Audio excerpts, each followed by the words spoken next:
Callum Wright had trained himself never to flinch. Not when investors threatened withdrawal. Not when rivals smiled too calmly across glass tables. Not when numbers on screens decided the futures of thousands. His power had always been quiet, contained, efficient. So when his world fractured in a modest cafe on the south side of Atlanta, no one noticed. The bell above the door chimed as he stepped inside, a sound too small to announce what was about to happen. His driver had taken a wrong turn. Construction blocked the usual route. A delay that meant nothing until it meant everything. Callum ordered coffee he barely tasted, his phone already in his hand, eyes skimming figures tied to logistics hubs and overseas ports. His mind stayed ahead of his body, as it always did. That was when time slowed. Not dramatically, not loudly, just enough to matter.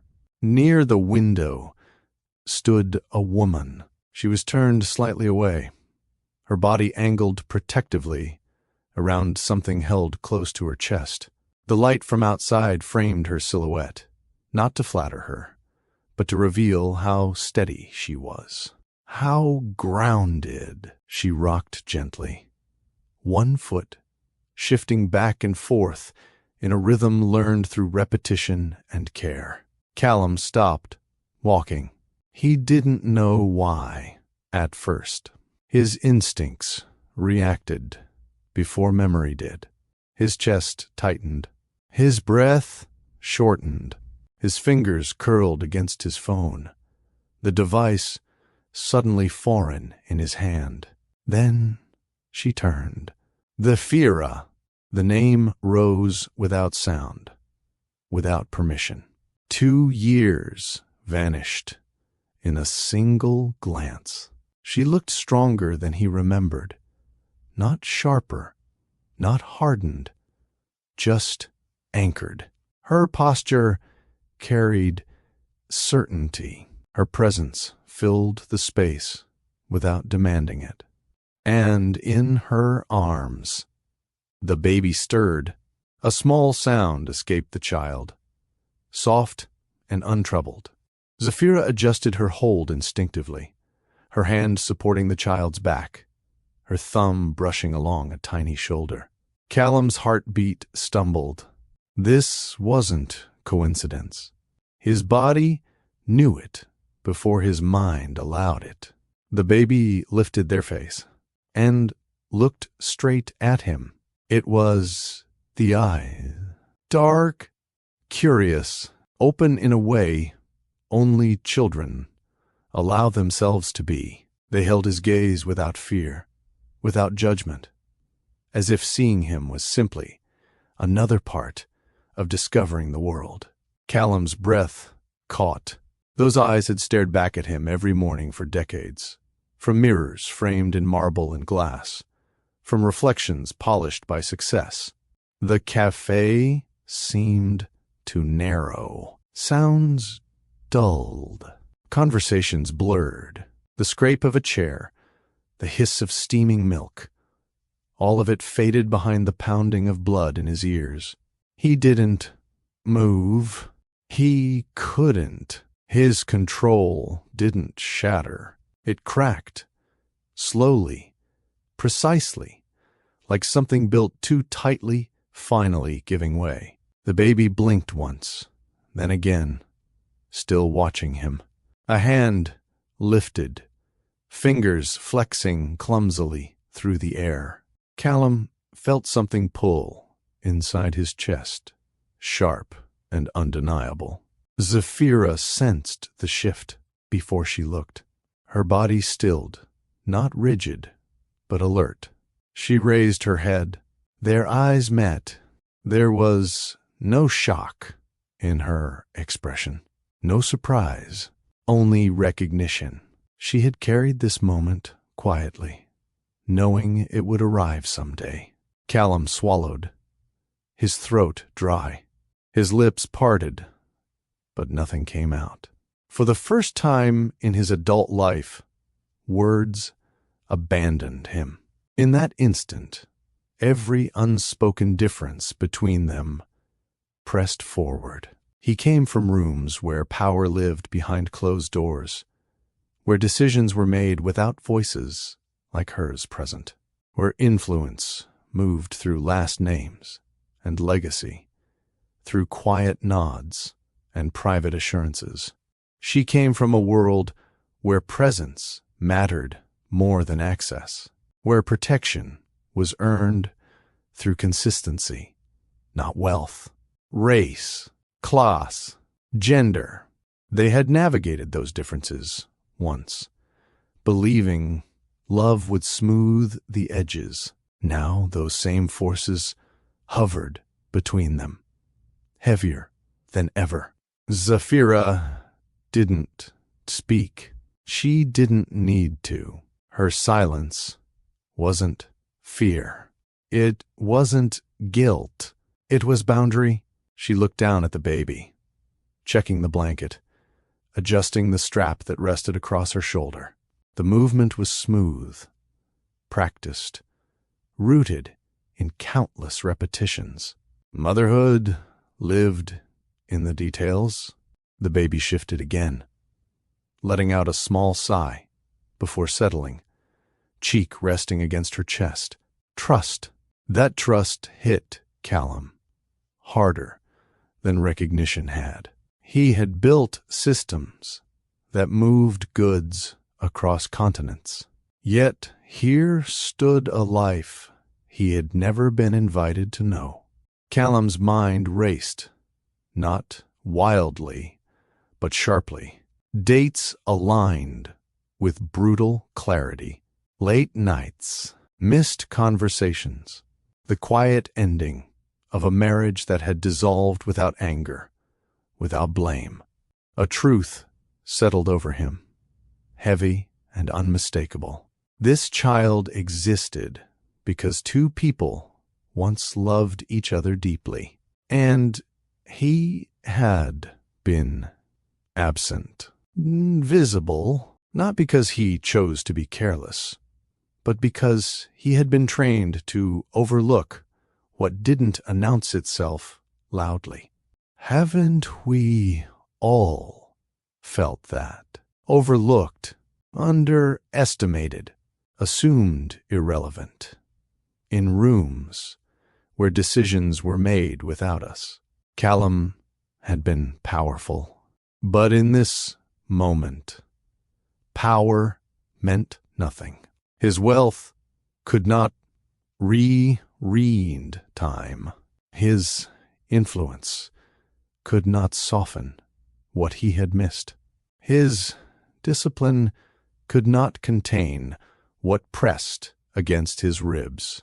Loss, nod of status, firsts, first smiles, first steps, first nights, learning a child's breath. Zafira glanced up once more, not at him, but past him, toward the door. She adjusted her bag, shifted the baby's weight, preparing to leave. Callum felt panic stir, unfamiliar and unwelcome. He wanted to speak, to ask, to explain something he didn't yet understand.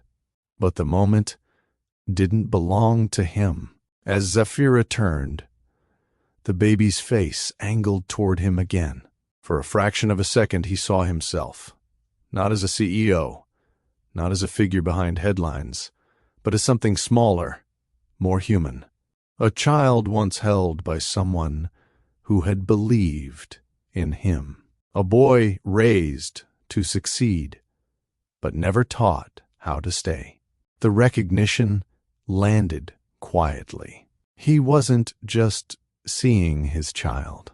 He was seeing the cost of the man he had become. Zafira paused near the door, not turning back, not offering explanation, just enough stillness for the truth to settle where it belonged. The bell rang as she stepped outside. The door closed, and Callum Wright remained frozen in a cafe he had never planned to enter, holding the weight of a secret that had waited patiently for the right moment to be seen.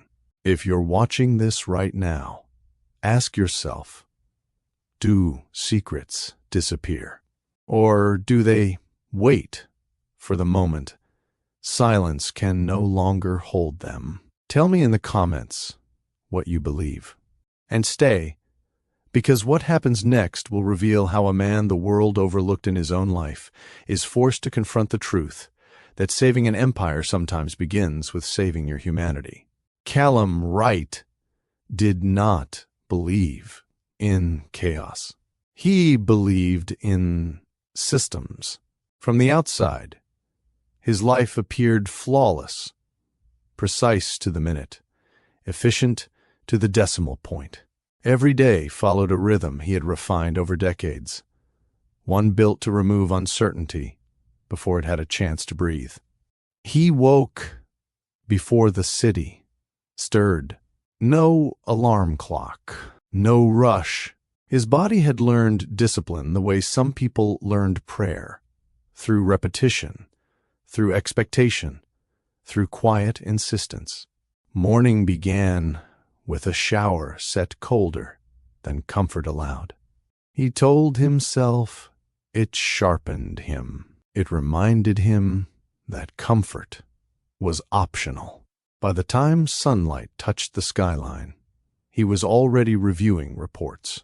Global freight numbers, infrastructure projections, market forecasts that bent and shifted based on decisions only a handful of people were allowed to make. He was one of them. By 7, his driver waited curbside, the car pristine, the route optimized. Atlanta passed him through tinted glass, buildings rising, traffic thickening, the city waking into urgency. Callum rarely noticed. His mind stayed ahead of the vehicle, ahead of the hour, ahead of the people around him. That was how he stayed untouchable. Callum had grown up in a world where control was currency. Private schools had shaped his early years, spaces where expectations lived unspoken, where success was assumed rather than celebrated. Children learned quickly that questions were welcome only if they came with preparation. Emotion was private. Failure was educational. Success was simply the next requirement. His father taught him that provision was the clearest form of care. His mother reinforced that composure was respect made visible. Together they raised a son who understood that excellence was not a goal, it was an obligation. Callum learned to sit still in rooms filled with power before he understood what power meant. He learned how to listen more than speak, how to read people without revealing himself. By the time he entered adulthood, restraint felt natural, necessary, safe. By his early 30s, Callum had already moved beyond the men who once guided him. He didn't do it loudly. He did it with results. His company expanded through calculated risk, strategic patience, and a refusal to chase validation. He built systems that connected ports, warehouses, and cities across continents. Goods moved faster. Costs dropped. Efficiency climbed. Investors trusted him because he never overpromised. Employees followed him because he never panicked. Journalists described him as measured, reserved, impossible to rattle. They were right. But they mistook restraint for fullness. Callum thrived in boardrooms. Long tables, glass walls, screens glowing with data. In those rooms, expectations were clear. Speak when necessary. Decide without hesitation. Keep emotions out of it. He could sit across from adversaries who wanted to dismantle his company and remain composed. He could absorb pressure without letting it surface. He could make decisions that affected thousands of families without his voice changing tone. Control was not something he performed. It was something he embodied. But control had a cost. It followed him home. At night, his penthouse was immaculate and echoing. The furniture arranged with intention. The lighting adjusted perfectly. The view impressive to anyone else. He often stood by the window, city lights flickering below, and felt something he couldn't quite name. Not loneliness, not sadness, something quieter, an absence. Before the silence had weight, there had been Zafira. She had entered his life without disrupting his schedule, but she disrupted him, not with demand, with presence. She asked questions that didn't seek approval. She spoke with clarity rooted in experience rather than entitlement. She listened fully, the way people do when they aren't waiting for their turn. With her, conversation didn't feel like negotiation. It felt like exchange. She laughed easily, not loudly, but freely. She moved through the world without shrinking, without performing. Her confidence didn't announce itself. It simply existed. Callum hadn't realized how rare that was until it was gone. When they married, Callum believed stability would be enough. He provided consistency, security, a future outlined in careful plans. But love, he would later learn, demanded something he had never practiced consistently: the availability. As his responsibilities expanded, so did the distance between intention and impact. Travel increased. Meetings ran longer. Conversations shortened. Not out of neglect. Habit. He assumed presence could be postponed. That what mattered most would wait. Zafira noticed before he did. She didn't accuse. She adjusted, and in that adjustment, something fragile began to thin. Their marriage didn't collapse. It quieted. No shouting, no betrayal, no public fracture. Just two people standing on opposite sides of a widening space, still caring, still respectful, no longer aligned. When they divorced, Callum told himself it was mutual. Clean, necessary, he buried the weight beneath work, telling himself that productivity was progress. That forward motion was healing. He did not look back. Now, standing in that cafe hours earlier, the contrast struck him with brutal clarity. Boardrooms had taught him how to maintain control. That space had required nothing from him emotionally. The cafe demanded everything he had learned to suppress. There were no titles there, no buffers, no assistants to manage the moment. Just truth standing quietly in front of him. A child who carried his features. A woman who had carried the weight alone. And a man who realized, too late, that control could build empires, but could not preserve connection. Callum Wright had mastered success, but as he stood frozen in that cafe, the question surfaced without mercy.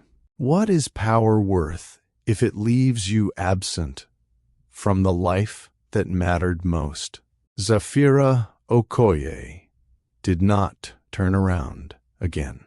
She didn't need to. Her body already knew when a moment had taken everything it was going to take. She shifted the baby higher against her chest, adjusting the fabric with practiced ease. The movement was subtle, almost invisible to anyone not watching closely. Motherhood lived there.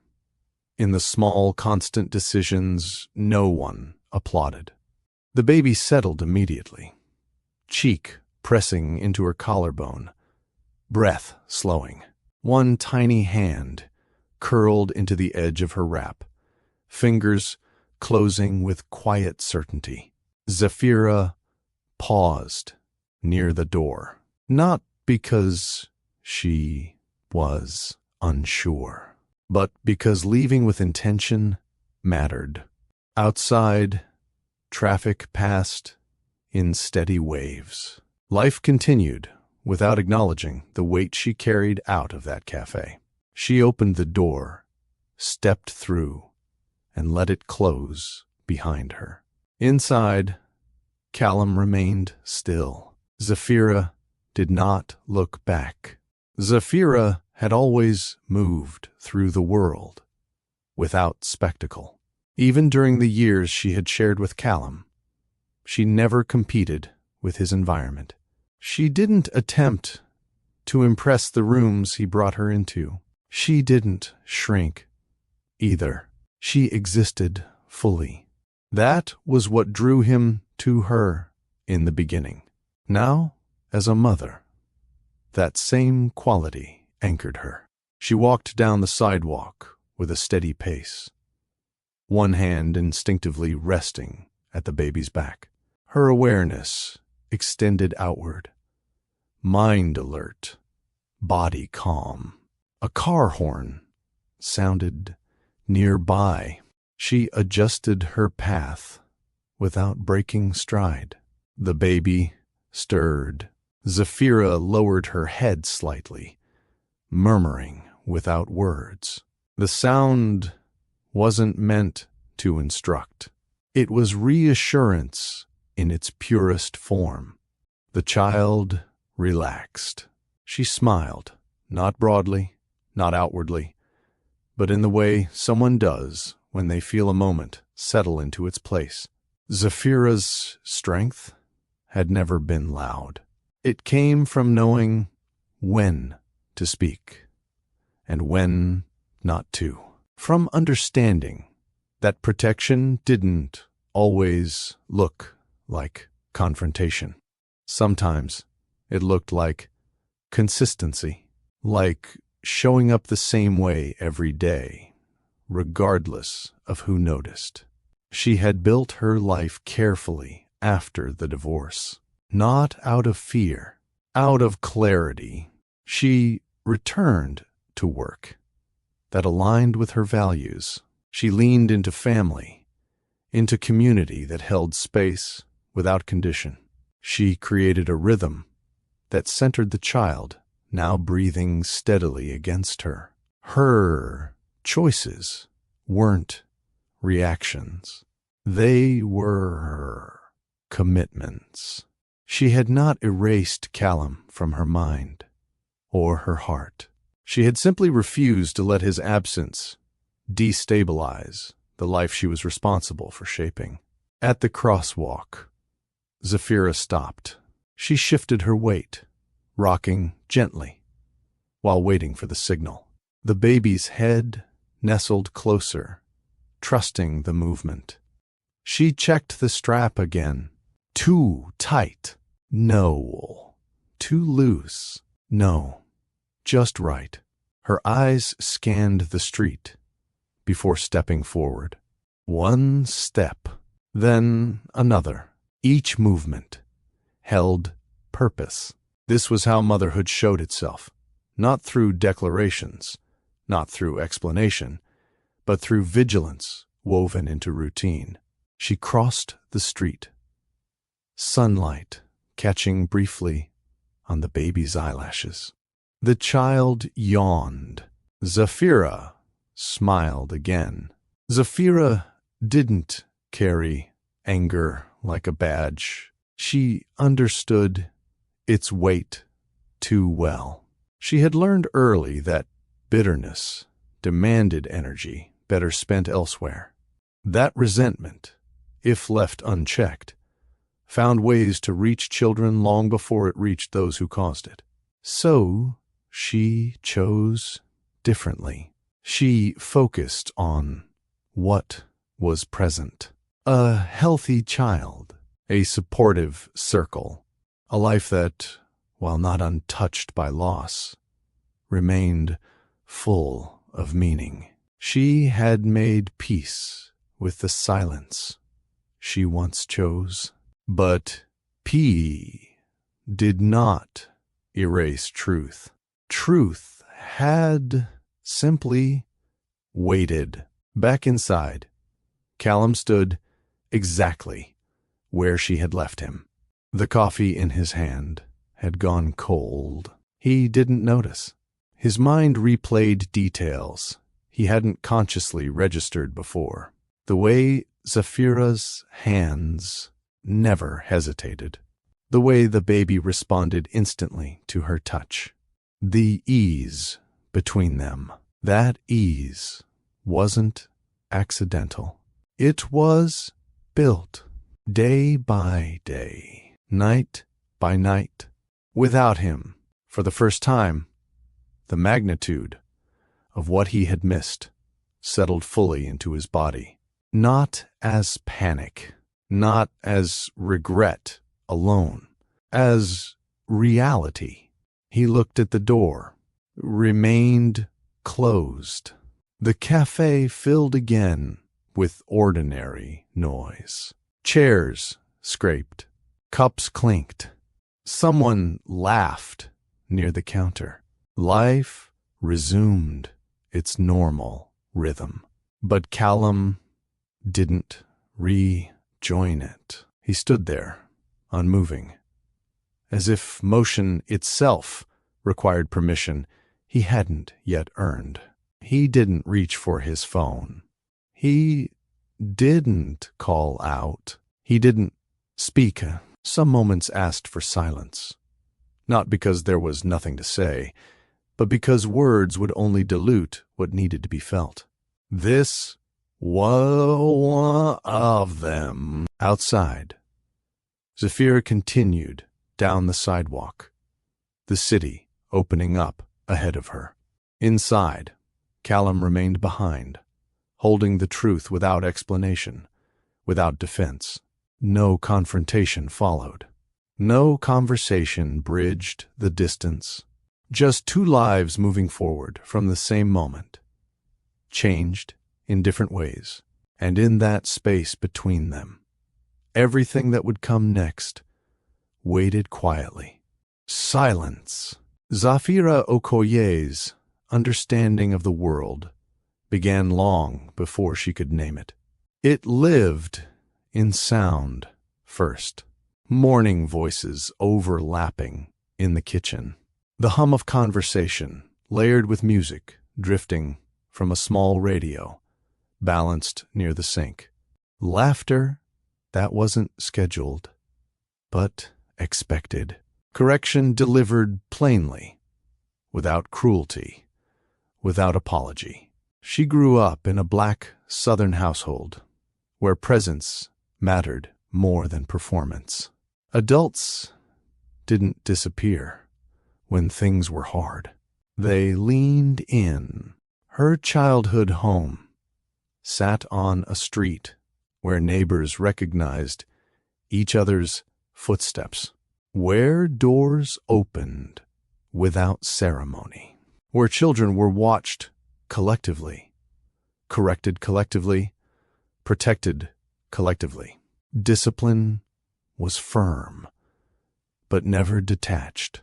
When Zafira was wrong, she was told why. When she succeeded, praise came quietly, often paired with responsibility. Her elders believed confidence should be grown, not inflated. Family wasn't a title. It was a role you played daily. Aunties spoke freely, their words sharp when necessary, warm when earned. Uncles taught by example, rarely by lecture. Elders expected respect, but modeled it first. Zafira learned early that love could be loud without being careless, firm without being harsh. Atlanta shaped her through experience, not illusion.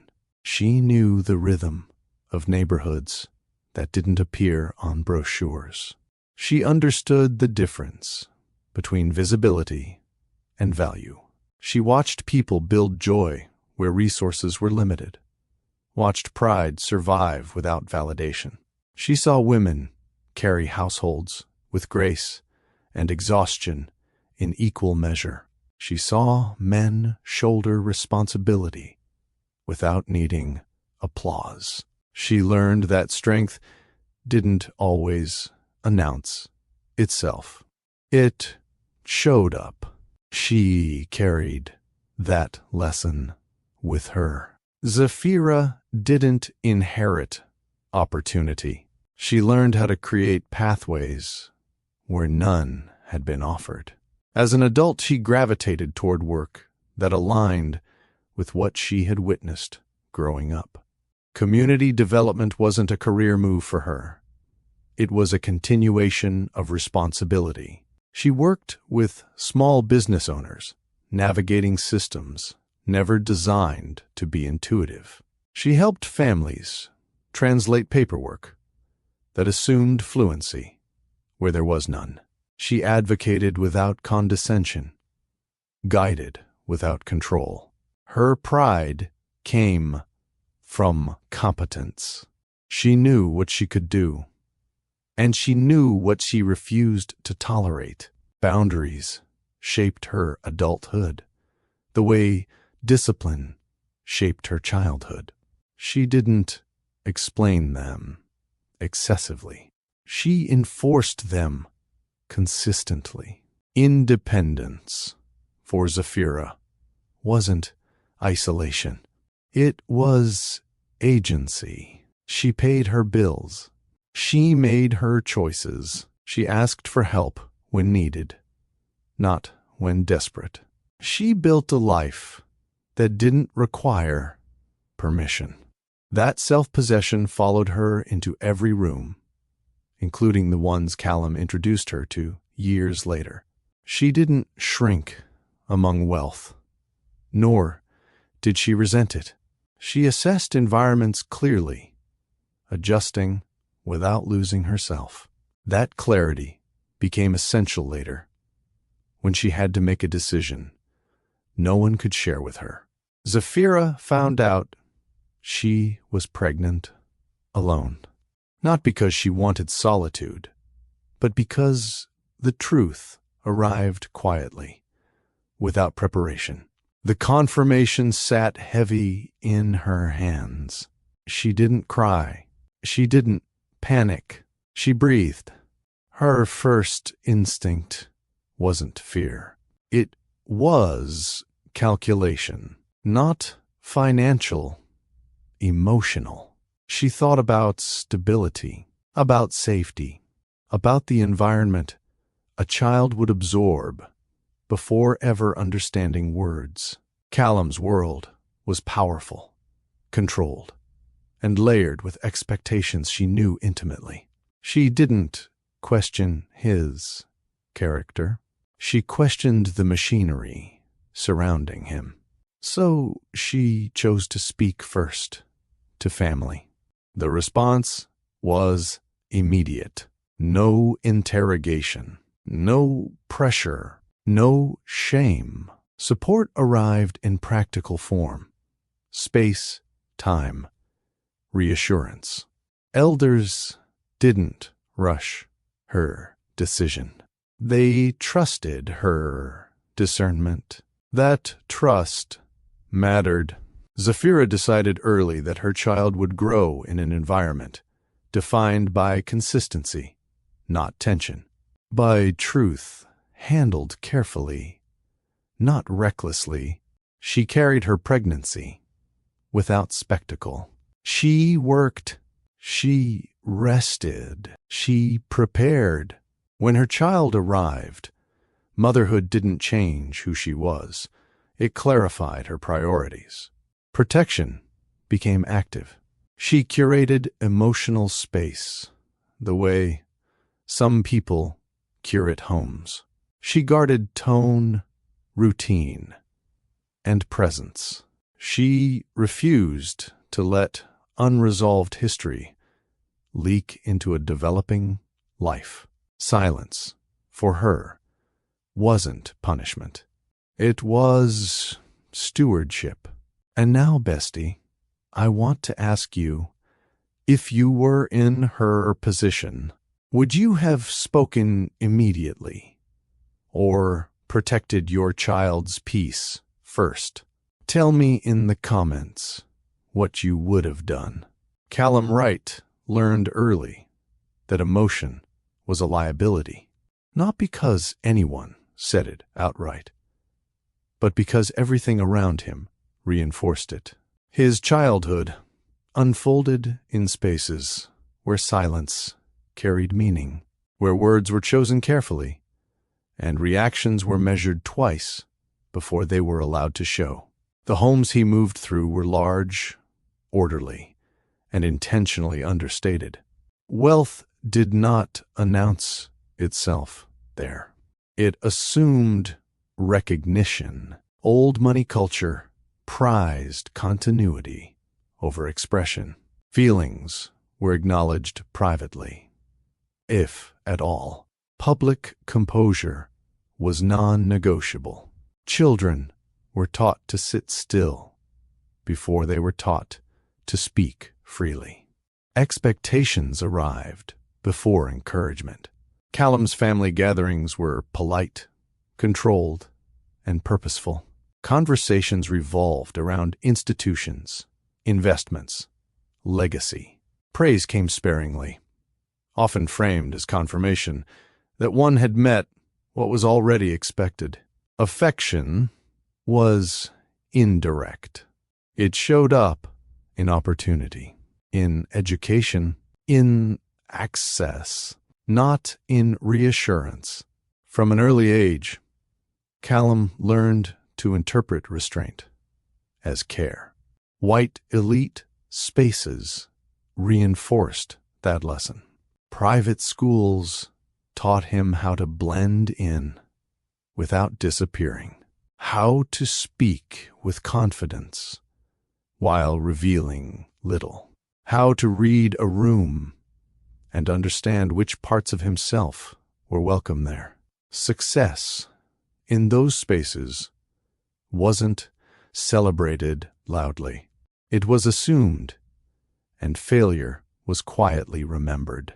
Emotional restraint became survival, not because he lacked feeling, but because expression carried risk.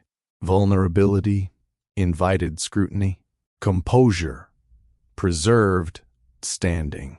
So Callum adapted. He learned to regulate before he learned to reflect. He learned to perform certainty, even when questions stirred beneath the surface. He learned to hold discomfort without letting it show. By the time he reached adulthood, control felt natural, necessary, safe. Callum's rise was steady, not sensational. He didn't chase attention. He built credibility. His company expanded through precision, through decisions that favored longevity over applause. He earned trust by never panicking, never posturing, never overselling. Investors appreciated predictability.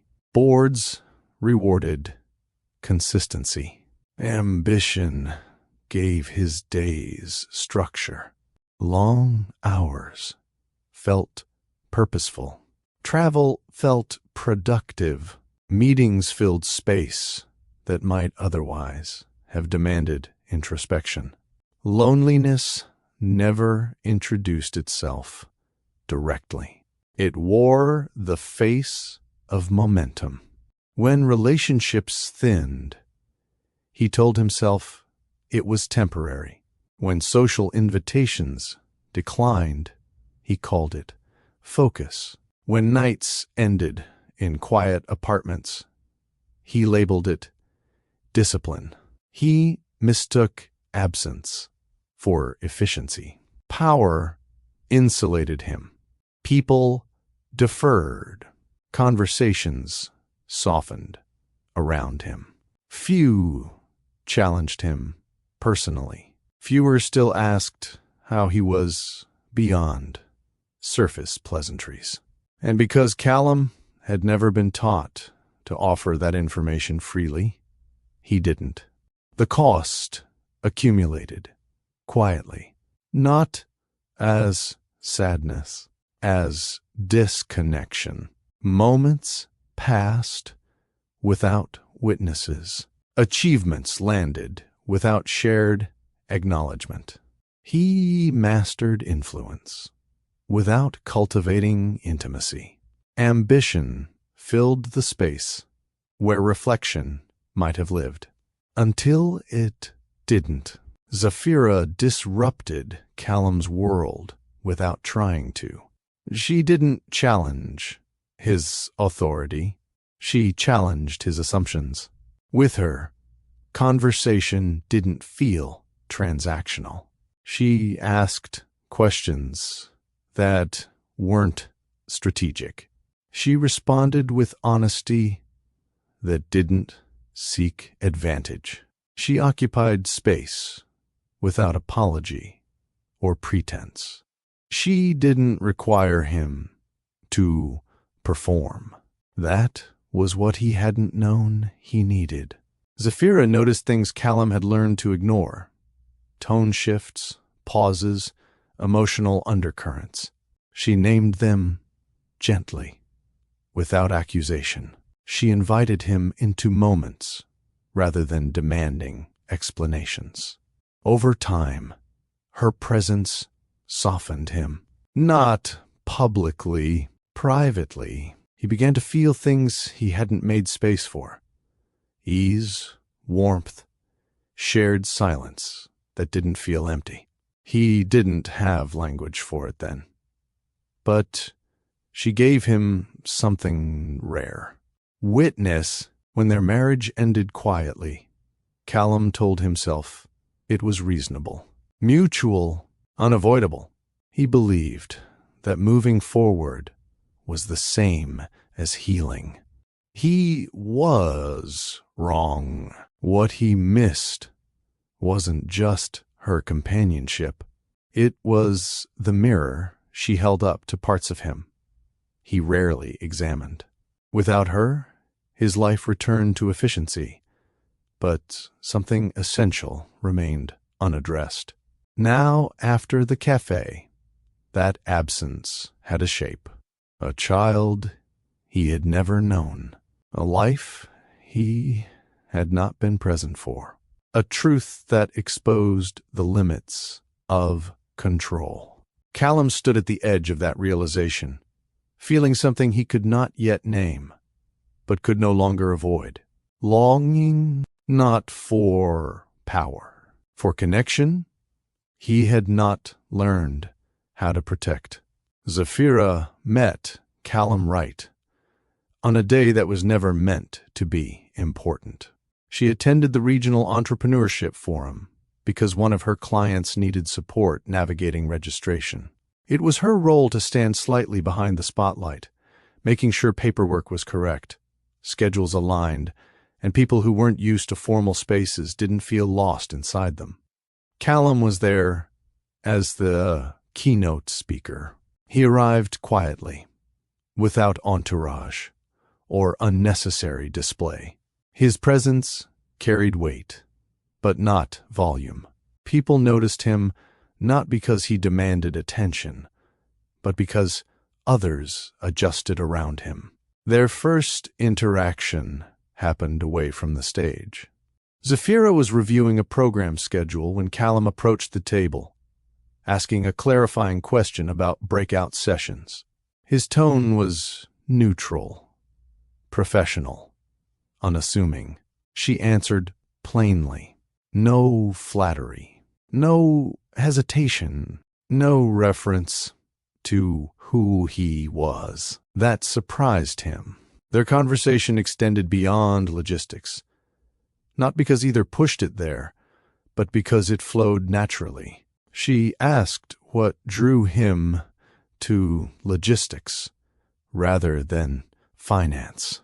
He asked how community-based businesses navigated regulatory pressure. They listened, not as speaker and attendee, as equals, exchanging perspective. Callum noticed quickly that Zafira didn't defer to him. She didn't seek approval or validation. She spoke from experience, not theory. Her confidence wasn't loud, but it was grounded. Zafira noticed that Callum didn't posture. He didn't simplify his language to impress or dominate. He asked follow-up questions without condescension. There was no power imbalance, because neither tried to claim one. By the time the session ended, neither could name exactly why the interaction lingered. They simply knew it did. Their relationship unfolded slowly, not cautiously, but intentionally. Callum didn't rush to define it. Zafira didn't rush to explain herself. They spent time together without spectacle, learning each other through conversation rather than assumption. Zafira introduced Callum to her world first. Family cookouts where laughter arrived before food. Conversations overlapped. Opinions shared freely. Stories passed down mid-sentence. Children moved between adults without ceremony. Elders asked questions directly and expected honest answers. Callum observed more than he spoke. He noticed how Zafira moved differently here, more relaxed, more expansive. He noticed how people listened to her, how her voice carried weight without volume. He wasn't treated like a prize. He was treated like a person. Later, Callum introduced Zafira to his world. Formal events with unspoken rules. Rooms where silence meant attention. Conversations that unfolded in measured tones. Applause delivered politely, never exuberantly. Zafira didn't shrink. She adapted without losing herself. She asked thoughtful questions. She navigated conversations without performing deference. She read the room clearly, understanding which moments required restraint and which allowed authenticity. Their dates became bridges. Long walks with conversations that stretched past midnight. Dinners where disagreement didn't signal threat. Moments of shared silence that felt full rather than empty. They learned each other through dialogue. Callum began to articulate thoughts he had never said aloud. Zafira listened without rushing him. Zafira shared experiences Callum had never considered firsthand. He absorbed them without defensiveness. Cultural difference didn't divide them. It educated them, and intimacy grew, not through grand gestures, but through mutual curiosity and emotional availability. When they decided to marry, it felt less like a leap and more like alignment.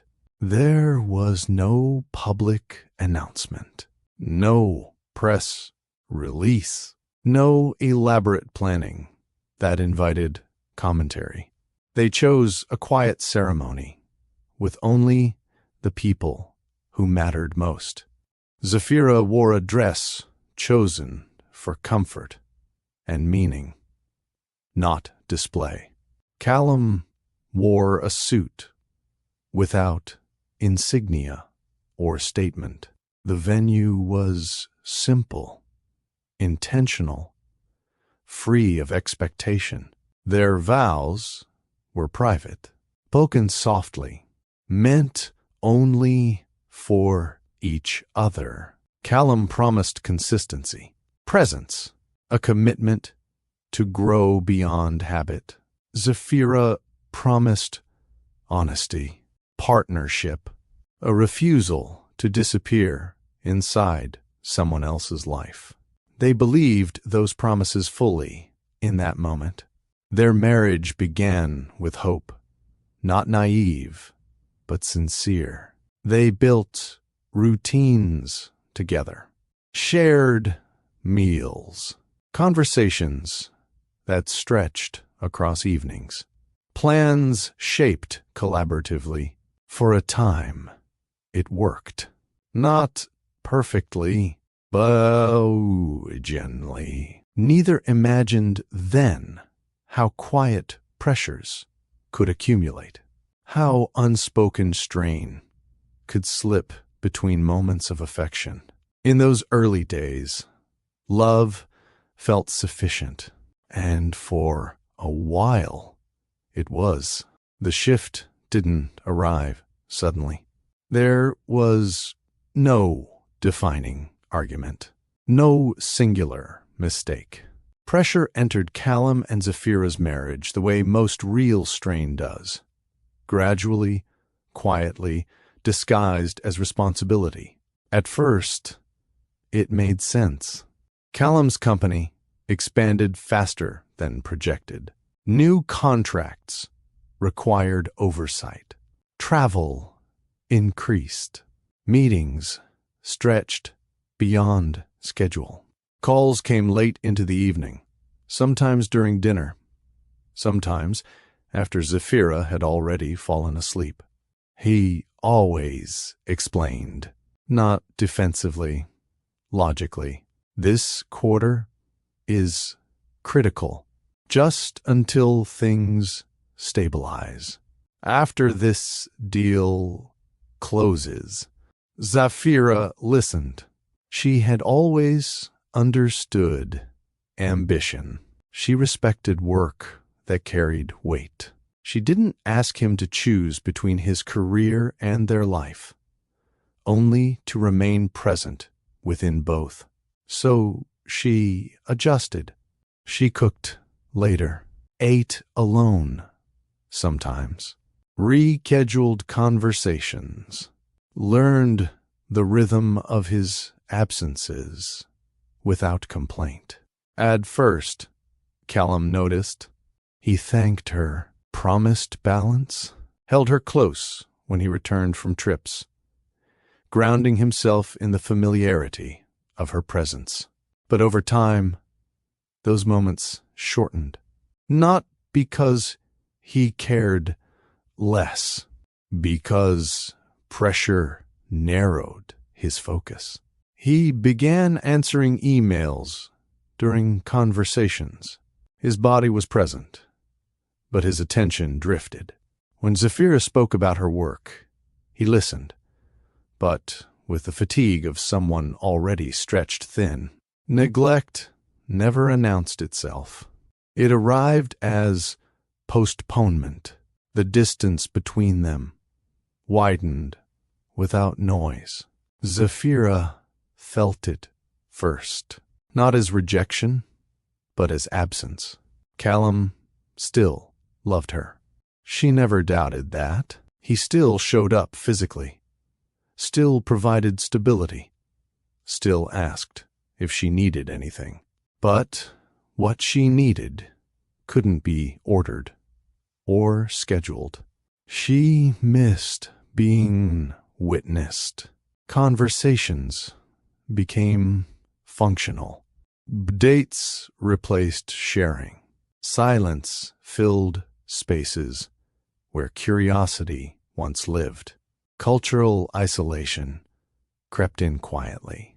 Callum's world demanded adaptation constantly. Formal events, social obligations, environments where Zafira navigated with awareness, always reading the room, always calibrating. She never asked him to abandon that world, but she longed for reciprocity. She wanted him to step fully into hers without distraction, to sit at family tables without glancing at his phone, to engage with her community, not as an observer, but as a participant. She tried to explain, carefully, calmly, not accusing, just naming. Callum heard the words, but struggled to grasp their weight. He believed stability was reassurance enough. He didn't see how emotional absence could wound without intent. So when she grew quieter, he assumed she was adjusting. He didn't realize she was grieving the version of their marriage that required both of them fully. Zafira felt unseen, not overlooked, but misunderstood. And love, no matter how sincere, could not bridge that gap alone. Their marriage ended without spectacle. No accusations were thrown. No voices were raised. No betrayals surfaced. Just two people sitting across from each other, exhausted by the effort of reaching without being met. They talked, not once, but many times. They named what they could, acknowledged what they couldn't fix, without becoming people they were not ready to be. Callum offered solutions rooted in structure. Less travel, more scheduling, adjustments he believed would restore balance. Zafira listened and gently explained that the issue wasn't logistics. It was presence. Love had not disappeared. Alignment had. The decision to separate arrived without drama. It felt heavy, inevitable, deeply sad. They handled it quietly. Lawyers managed details. Paperwork replaced vows. Their shared space thinned, piece by piece. On the days Zafira moved out, Callum helped carry boxes. They stood in the doorway afterward, surrounded by absence. No one cried. There were no final speeches, just a long look between two people who had loved sincerely and still failed to hold each other where it mattered most. Zafira left with dignity intact. Callum watched her go, believing the ending was complete. He did not yet know the story had more to reveal. Her body had always been steady, predictable. Fatigue came and went with work. Appetite shifted with stress. She attributed the small changes to transition, to the emotional weight of divorce, to learning how to live independently again after sharing space for years. It wasn't until the morning she missed a meeting she never missed that she paused. Not in alarm, in recognition. She stood in her bathroom, sunlight filtering through the blinds, holding a small white box she hadn't planned to buy. The purchase had been quiet, almost automatic, like her body knew before her mind allowed the thought to form. She took the test alone. No music, no distractions, just stillness. Waiting stretched longer than it should have. Or maybe she was simply more aware of every second. Her heart didn't race. Her hands didn't shake.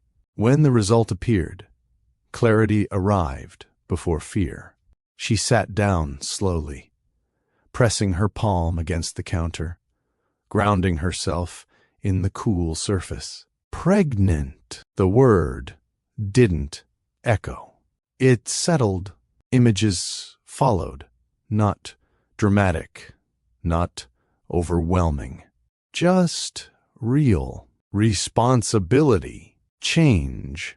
Life reorganizing itself. Fear came later, quietly, asking practical questions. How? When? What? Now? She did the math without emotion.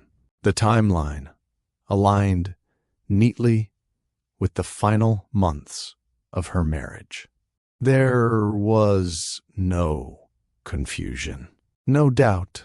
Callum, she closed her eyes, not in distress, but in focus. Resolve came last. Not sudden, not impulsive, firm. Whatever happened next would be deliberate. Zafira didn't stay silent because she was afraid of Callum. She stayed silent because she understood the weight of the world he lived in. She had seen how decisions were made in spaces shaped by power, how influence traveled quietly, how intentions could be eclipsed by systems that moved faster than feelings. Callum was not cruel. He was not careless, but his life carried machinery that did not pause easily. Legal teams, advisors, expectations layered thickly around every choice. Zafira asked herself difficult questions. Would telling him bring peace or pressure? Would her child become a conversation before becoming a person? Would protection require negotiation? She knew Callum would step up materially. She never doubted that. What she questioned was whether emotional safety could coexist with the structures surrounding him. So she weighed honesty against timing. Truth mattered, but so did environment.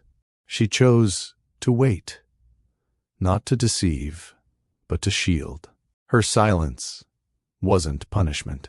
It was boundary. She framed the decision carefully for herself, revisiting it often to ensure it still aligned with her values. She talked it through with family, with elders who didn't rush her toward righteousness without context. No one pressured her. They trusted her discernment. Zafira understood that silence would eventually demand explanation. She accepted that cost, knowingly. But in that moment, Protection felt like the truest form of love she could offer her child. Zafira raised her child surrounded by honesty, carefully measured, age-appropriate, rooted in respect. She didn't erase Callum from the narrative. She simply placed him at a distance until proximity felt safe. Her child grew up knowing they were wanted, loved, held by more than one set of hands. Family showed up daily.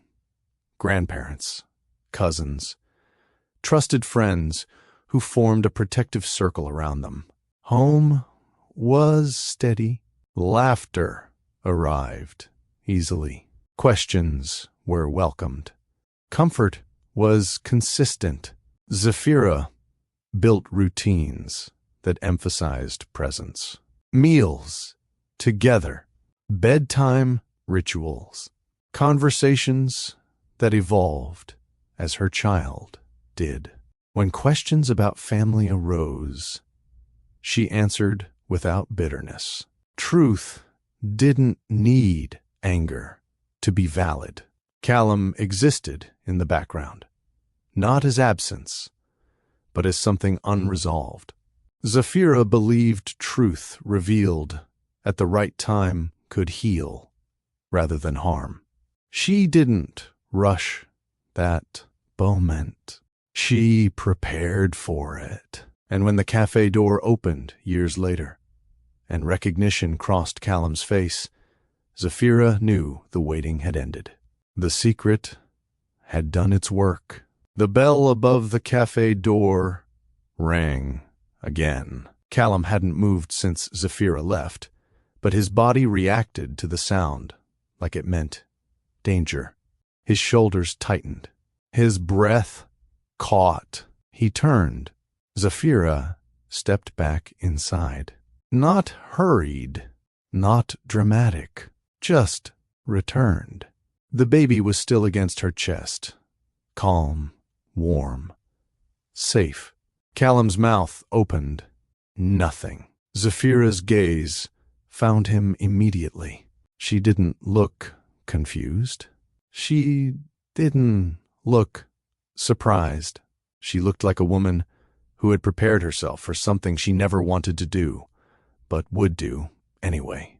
She walked toward the counter, ordered a water, paid, then turned toward him as if the cafe was suddenly empty. Callum swallowed. Zafira, hearing his voice out loud, made him feel worse. The word came out thinner than he expected. Zafira stopped a few feet away, close enough to acknowledge, far enough to maintain control. Yes, Callum's eyes kept drifting to the baby. The child looked at him again, blinking slowly, then studying him like he was a puzzle. Callum whispered, "Is that?"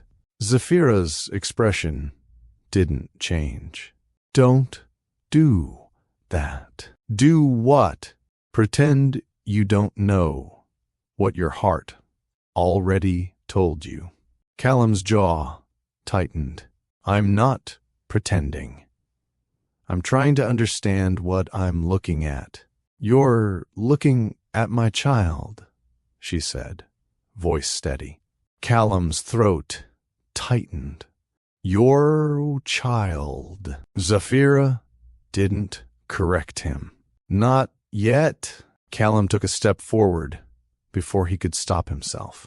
"Zafira, She lifted her palm slightly. A small gesture.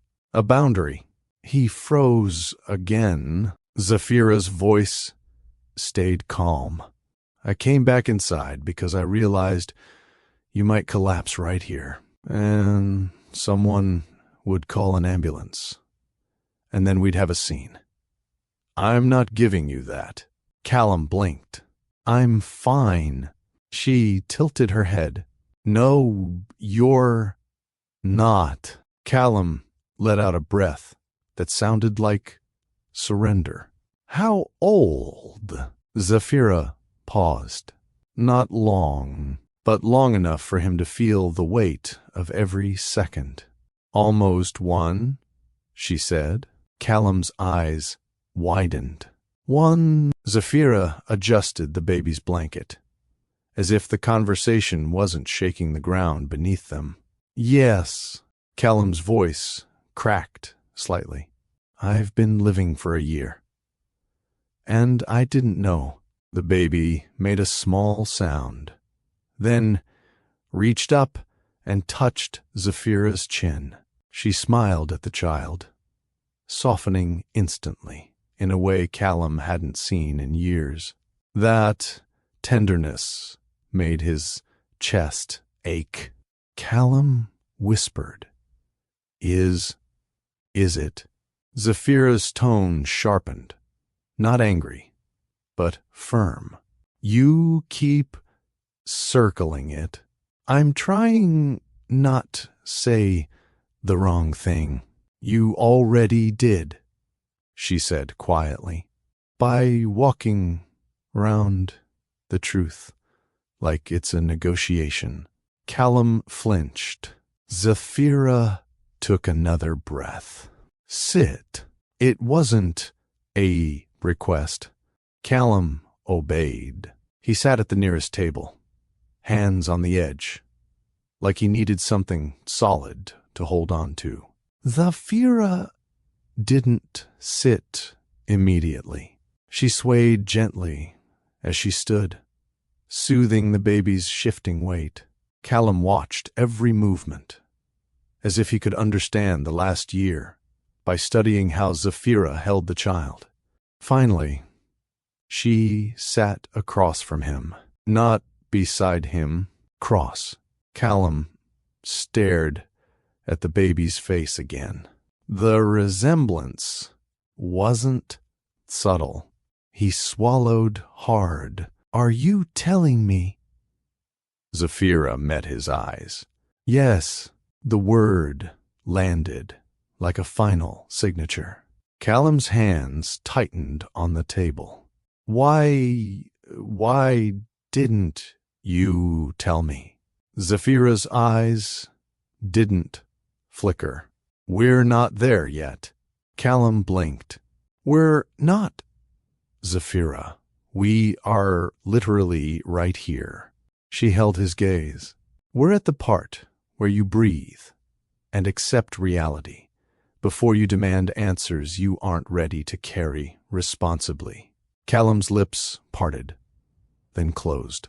He stared down at his hands as if they belonged to someone else. Then he whispered, "What's the baby's name?" Zafira hesitated for the first time. Not because she didn't know. Because names are intimate. Names are power. She said it anyway.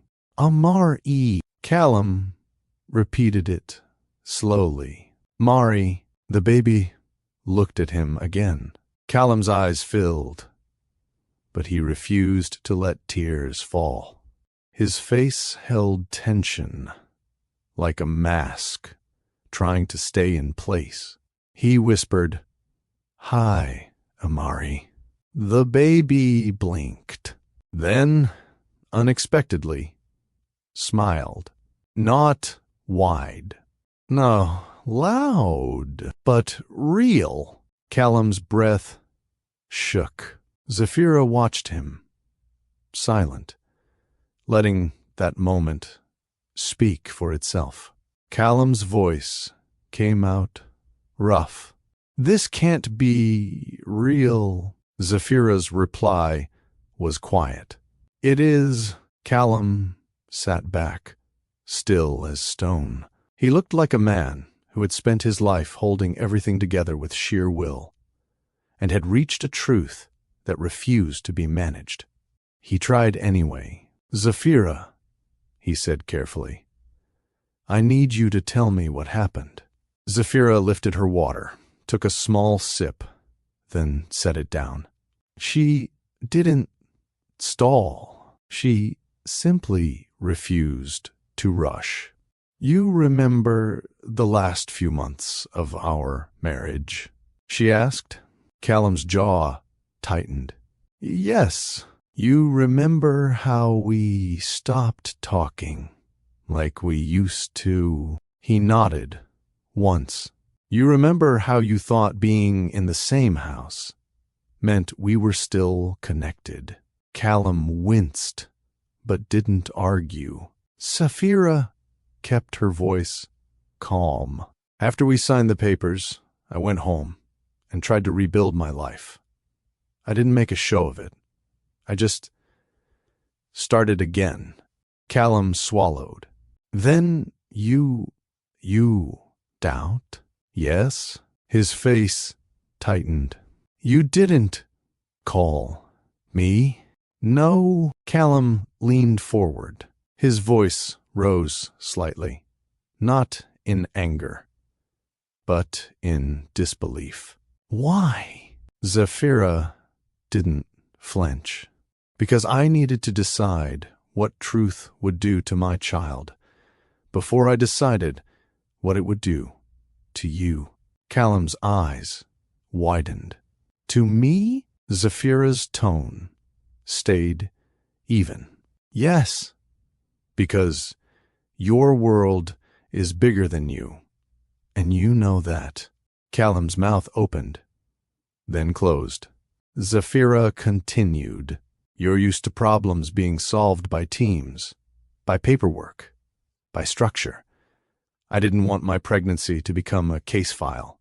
"That's not," Callum started. Sapphira raised her hand again. "Don't lie to me. Not now." Callum's throat tightened. He looked down, then back up. "I wouldn't have done it." "You wouldn't have meant to," she corrected, gently. "But you would have been pulled. Your family would have had opinions. Your lawyers would have had plans. Your advisors would have had strategies. And I would have been standing there, trying to protect my peace, while everyone decided what my life should look like." Callum's eyes flickered. He knew she wasn't wrong. Sapphira softened her voice. "Callum, I don't think you're a bad man," he whispered.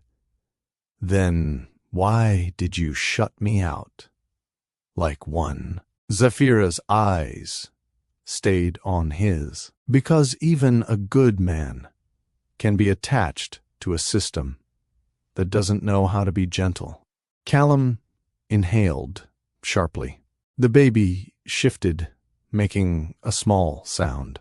Sapphira rocked slightly, her body responding automatically, calming the child without breaking eye contact with Callum. That dual attention, truth and tenderness, made Callum's chest tighten again. He asked quietly, "You didn't think I deserved to know?" Sapphira shook her head once. "I thought you deserved to be ready, and I thought my child deserved stability before anything else." Callum stared at Amari. "So you just did it alone?" "I wasn't alone," she said. "I had family. I had community. I had support. I had love." Callum flinched, as if the word hit him personally. Sapphira's voice remained to fill. "But yes, I carried it without you." Callum's voice dropped. "Did you ever plan to tell me?" Sapphira paused. This time, her eyes shifted to the baby. "Truth doesn't disappear," she said. "It waits." Callum swallowed hard. "So this cafe wasn't planned," Sapphira said. "I came here because it's near my appointment. You came here because You took the wrong road. Callum let out a breath that sounded like disbelief. So I just walked into my own life. Zafira nodded once. Yes. Callum stared down. His hands were trembling now. Barely. He whispered, I missed everything. Zafira didn't correct him. He didn't soften it. She let it stand because it was true, and for once, Callum didn't interrupt the truth with a plan. He listened. Callum's mind began to replay the last year, like a film he'd never watched, but somehow knew. Board meetings, flights, late nights, achievements, headlines, all of it suddenly felt hollow, not meaningless, just incomplete. He looked at Amari again. A year of firsts. First cry, first laugh, first time. The child reached for Zafira with total trust. Callum's voice barely worked. What does Amari like? What makes him laugh? Zafira answered simply, singing. When my aunt hums off key, when the dog next door barks and he tries to imitate it, when somebody makes a silly face. Callum swallowed. He whispered, first steps.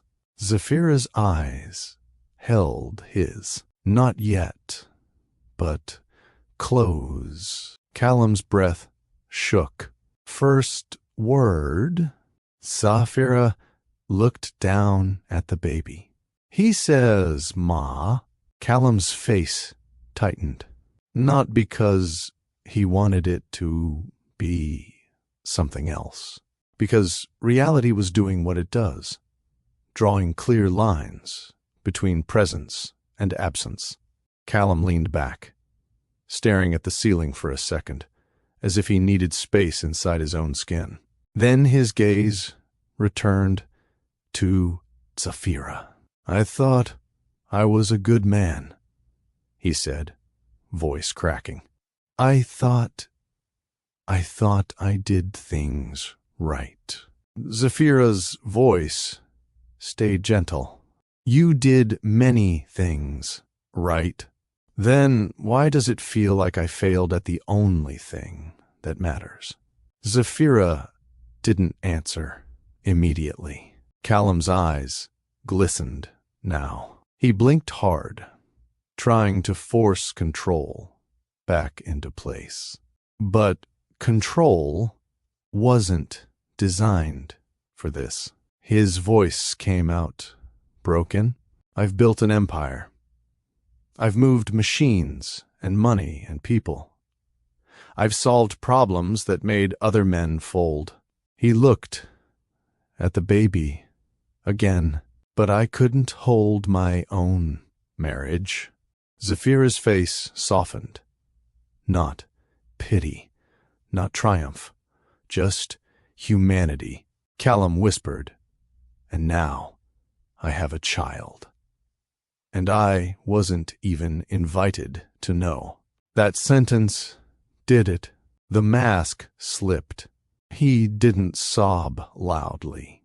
He didn't collapse theatrically. He simply folded forward, elbows on the table, one hand covering his mouth as his shoulders trembled. Tears fell quietly. Zafira stayed still. She didn't rush to comfort him. Not because she was cold. Because she understood something Callum was learning late. Some pain must be faced before it can be held.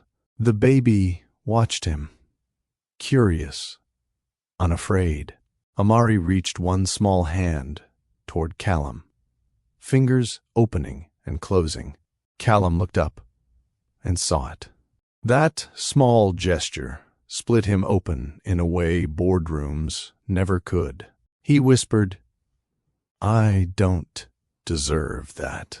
Zafira's voice was calm, steady. "This isn't about what you deserve.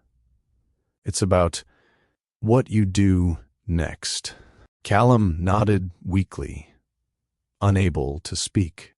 "And, bestie, this is where I want to ask you. Do you believe forgiveness should be automatic? Or should it be earned through consistent change? Drop your thoughts in the comments." Callum stayed seated long after the tears stopped.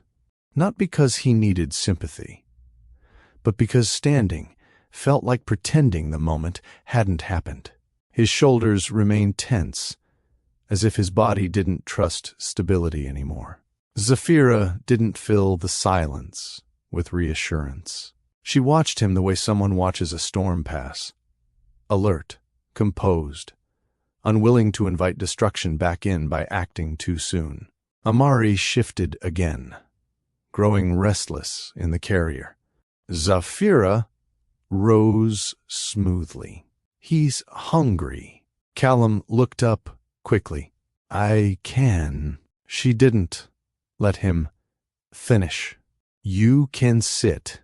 The tone wasn't harsh. It was clear. Callum nodded, chastened. Zafira moved to a quieter corner near the window, turning slightly away, her body shielding the child naturally. She adjusted her clothing with quiet efficiency, feeding Amari with practiced calm. Callum's gaze lowered immediately, instinctively giving privacy, but his mind was loud with questions. He tried to reach for what he knew: solutions, structure, control. He took out his phone, not to scroll, not to hide, but to do what he always did when life became unpredictable: call the people who made chaos manageable. His thumb hovered over his assistant's number. Zafira noticed the movement without looking directly at him. "Don't," she said. Callum froze. "I'm going to—" "No," Zafira replied, still calm. "You're about to turn my child into an agenda item." Callum swallowed.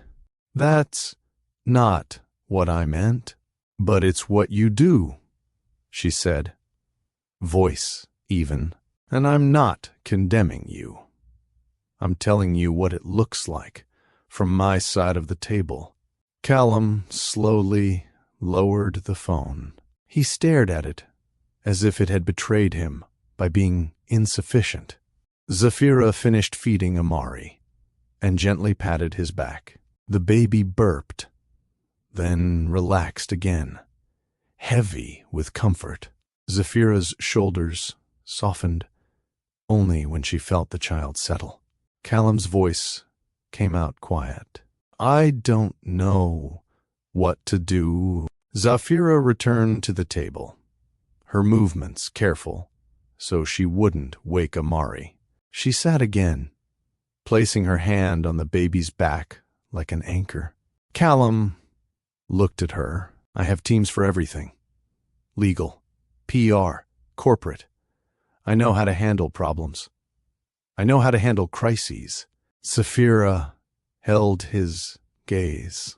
"This isn't a corporate crisis." Callum nodded slowly, as if the words physically weighed him down. "I know. My instincts are trained. I reach for structure because it's the only thing that's ever worked." Zafira's tone softened, but her boundary didn't. "Structure has its place. But if you lead with it here, you'll destroy what little trust is even possible." Callum's eyes dropped. He whispered, "What do you want from me right now?" Zafira answered without hesitation: "Accountability." Callum's throat tightened. I didn't know. I believe you, she said. The simplicity of that sentence surprised him. He looked up sharply. Zafira continued, steady. But not knowing doesn't remove impact. It doesn't erase the year. It doesn't change that I carried this alone while you built your life, as if the story ended. Callum nodded once, swallowing hard. Zafira's voice was calm, but direct. So, if you want to be involved, you start by respecting how I protected Amari. You don't rush in like a savior. You don't arrive with paperwork like you're negotiating for access. Callum's jaw tightened. I'm his father. Zafira's eyes didn't move, and I'm his mother. Those realities are both true. The difference is, I've been doing the daily work of being present. Callum's hands curled slightly. Then tell me what presence looks like. Zafira studied him, not to punish him, to measure him. Presence looks like listening, she said. It looks like patience. It looks like not needing control over the outcome just to prove you care. Callum's eyes filled again, but he blinked it back. I can do that. Zafira didn't answer immediately. Callum leaned forward slightly. No, let me say it differently. I want to do that. I'm willing to learn. I'm willing to be uncomfortable. Zafira nodded once, not granting victory, acknowledging effort. Callum took a long breath. Then, with visible difficulty, he placed his phone face down and pushed it away from his reach. That small act carried more weight than 1,000 promises. Zafira watched him do it. Callum said, quietly, no lawyers today. Zafira's eyes stayed on his. Good. Callum swallowed. What happens now? Zafira looked at Amari, then back at Callum. Now you prove you understand that this isn't about your rights. It's about the child's stability. Callum nodded, slow. Okay. And in that moment, for the first time since the cafe door chimed, Callum stopped trying to manage the truth and started trying to meet it. Zafira didn't confuse emotion with obligation. She could see the pain in Callum's face. She could see regret working through him like a tide. She didn't enjoy his discomfort, but she also didn't let it rewrite what she knew. A broken heart didn't automatically become a safe foundation. She spoke carefully, choosing truth over softness. Callum, she began, I need you to understand something before you leave this cafe. He nodded quickly. Anything. Zafira held his gaze. Forgiveness doesn't mean immediate access. Callum's lips parted. The words clearly hit him. He tried to respond, but she continued before he could fall into defensiveness. I'm not saying you don't matter, she said. I'm not saying you won't be involved.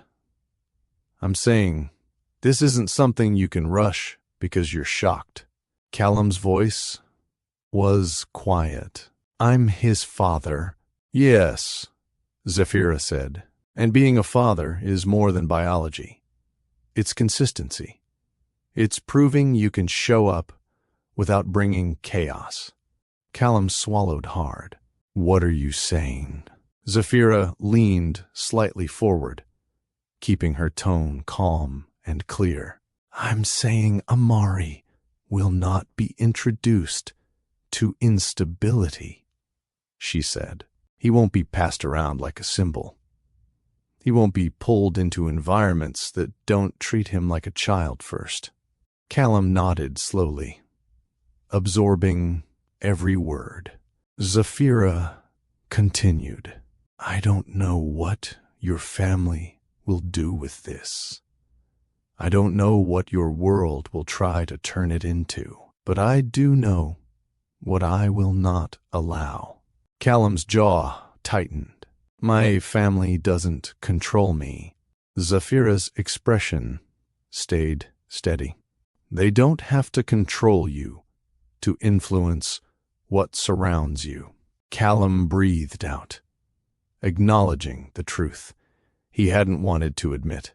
Zafira softened just slightly. I'm not here to fight you. I'm here to protect him. Callum whispered, What do you need from me? Zafira's answer was immediate, structured, but rooted in love rather than intimidation. First, she said, you will not announce this to anyone until I'm ready. Not your board, not your friends, not your family, not even as a hint. Callum blinked. That's... Zafira's voice remained level. That's protection. If you can't do that, we stop here. Callum swallowed. I can do that. Second, Zafira said, you're not showing up with a lawyer to make arrangements like you're organizing a business transaction. We can talk about formalities later, when trust exists. Callum nodded. Okay. Third, she said, your presence starts small. You don't get to be a hero overnight. You build a relationship the way any responsible person does, with time. Callum's eyes lowered. So, visits. Zafira nodded once. Supervised at first, in calm spaces, where Amari is comfortable. Callum's face tightened at the word supervised. But he didn't argue. He looked at the baby, sleeping peacefully, then back at Zafira. He whispered, That's fair. Zafira added gently, This isn't punishment.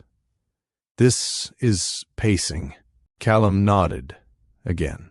I understand. Zafira studied him for a moment, then said the part that mattered most. And Callum, she said, if your pride gets louder than your love, you will lose access. Not because I want you gone, but because Amari deserves adults who choose him over ego. Callum flinched. Then he nodded, slowly, as if he was signing something more serious than paperwork. I choose him, he said. Zafira held his gaze. Then prove it. Callum's voice trembled. Can I hold him? Zafira didn't answer right away. She looked down at Amari, still asleep, breathing steady, safe against her. Then she looked back at Callum. Not today, she said quietly. Callum's face crumpled for a second, but he didn't protest. He nodded, swallowing the disappointment like medicine. Zafira continued, calm. Today, you're going to leave this cafe, and you're going to go home and sit with what you learned. And you're going to decide if you can show up without trying to control me, without trying to rush him, without trying to repair your image. Callum whispered, I don't care about image. Zafira's gaze stayed steady. Good, Because this is about identity, not image. It's about who you are when no one is watching. Callum stared at the sleeping baby, eyes wet again. Then he looked at Zafira, like he was seeing her fully for the first time in years. "I'm sorry," he said. Zafira didn't soften into comfort. She accepted the words for what they were, a beginning, not a conclusion. She nodded once, not forgiveness, acknowledgement. Callum stood slowly. He didn't reach for Amari. He didn't try to close distance he hadn't earned. He simply backed away from the table with care. At the door, he paused. Zafira didn't look up. Callum whispered, almost to himself, "I'll do this right."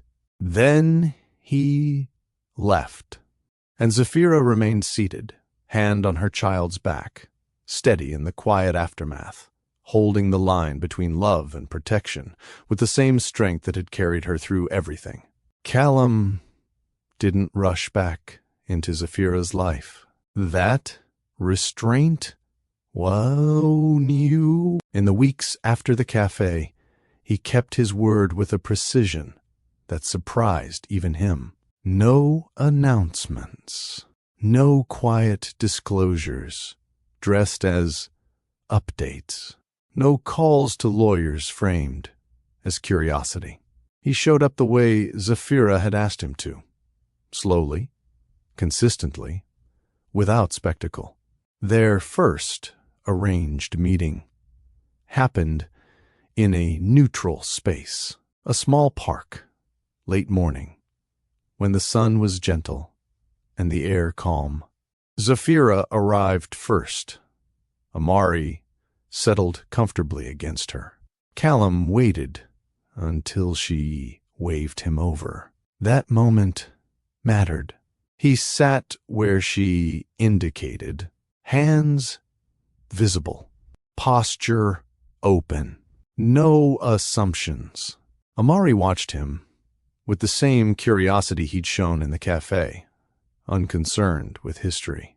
Zafira narrated softly, introducing Callum not with titles, but with tone. "This is Callum," she said simply. "Not father, not stranger, just a name." Callum didn't reach out. He let the child decide the pace. That decision, to wait rather than claim, became the foundation of their CO parenting.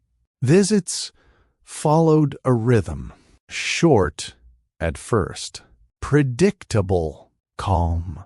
Callum learned Amari's cues, the way Zafira had learned them months earlier, through observation, patience, humility. He asked questions without defensiveness.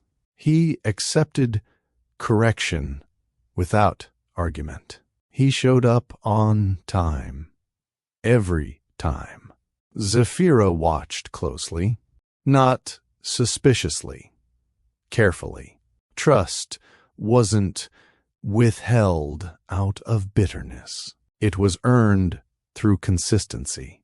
They spoke more now, not about the past, but about logistics that served the present. Sleep schedules, foods Amari liked, music that soothed him. When disagreements surfaced, they addressed them directly. No raised voices, no power plays, just clarity. Slowly, something steady formed between them. Not romance, partnership. Amari became the center, not as leverage, not as repair, but as purpose. And for the first time since the divorce, both Callum and Zafira felt aligned around something that wasn't about winning or protecting pride. It was about care. Love didn't return with declarations.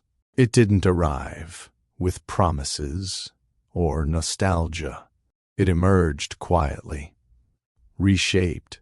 Callum and Zafira did not rush toward reconciliation. They didn't pretend the past could be erased. They didn't romanticize what had failed. Instead, they built something adjacent to love, respect reinforced by action. Conversations deepened naturally, not about regret, but about growth. Callum spoke more honestly than he ever had before, no longer hiding behind composure. Zafira listened without reopening wounds she had already healed. They laughed again, unexpectedly, sometimes awkwardly. The laughter felt different now, less eager, more grounded. Hope, when it appeared, was cautious, not the kind that demanded certainty, the kind that allowed possibility without expectation. They didn't label what they were rebuilding. They didn't need to. What mattered was that they were no longer strangers navigating old memories, but parents learning how to move forward with integrity. Love wasn't restored. It was redefined. This story isn't about a billionaire losing control. It's about what happens when control is no longer enough. Callum Wright didn't fail because he lacked money, intelligence, or ambition. He failed because presence can't be replaced by provision, and love can't survive where listening disappears. Zafira Okoye didn't hide a secret out of bitterness. She protected a life the only way she knew how, by choosing stability over chaos, patience over reaction, and boundaries over fear. And Amari wasn't a punishment. He was a mirror. This story reminds us that silence has consequences. That power doesn't excuse absence. That forgiveness isn't a shortcut. It's a process shaped by trust and time. It tells us that love doesn't always come back the way it left. Sometimes it returns wiser. If this story moved you, like this video, so more people can find it. If it made you reflect, comment your biggest takeaway. We read every single one. And if you believe in stories that honor growth, accountability, and second chances, subscribe for more American love stories like this one. Because the most powerful transformations don't happen in boardrooms. They happen when someone chooses to show up fully where it matters most.